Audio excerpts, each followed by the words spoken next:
4 દિવસના વિરામ બાદ સુરતમાં ધોધમાર વરસાદને પગલે વાતાવરણમાં ઠંડક તો પ્રસરી, પરંતુ ચારેકોર ચક્કા જામના દ્રશ્યો સર્જાયા।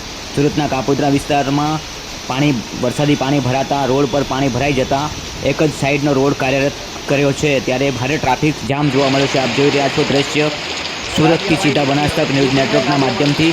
સતત વરસી રહેલા વરસાદને પગલે પાણીનો ભરાવો થઈ રહ્યો છે।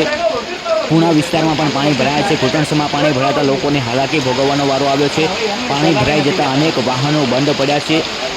જે પ્રકારે દ્રશ્યો સામે આવી રહ્યા છે, હાલમાં પાણીનો નિકાલ નહીં થતાં પાણીનો ભરાવો થયો છે। પાલિકાની પ્રી મોન્સૂન કામગીરીના લીરે લીરા ઉડાડી દીધા હોય તેવા દ્રશ્યો સર્જાયા છે।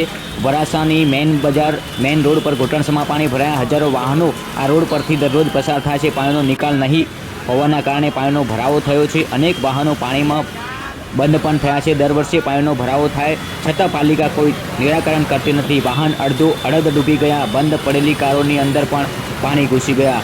રોડની સાઈડમાં આવેલ દુકાનોમાં પણ ઘૂસ્યા છે પાણી। સુરતમાં વહેલી સવારથી ધોધમાર વરસાદ પડી રહ્યો છે। વરસાદના કારણે નગરપાલિકાની પ્રી મોન્સૂન કામગીરીની પોલ ખુલી છે।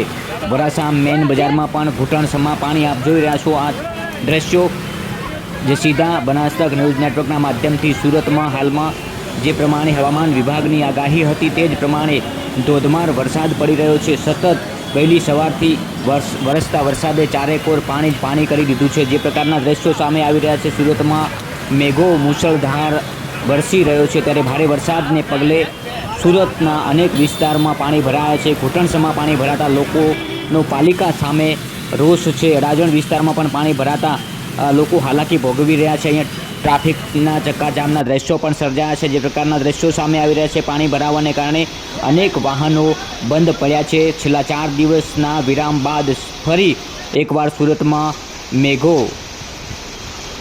મંડ્યો છે અને ધોધમાર વરસાદ પડી રહ્યો છે। સુરતના કાપોદ્રા વિસ્તારમાં પણ પાણી ભરાયા છે।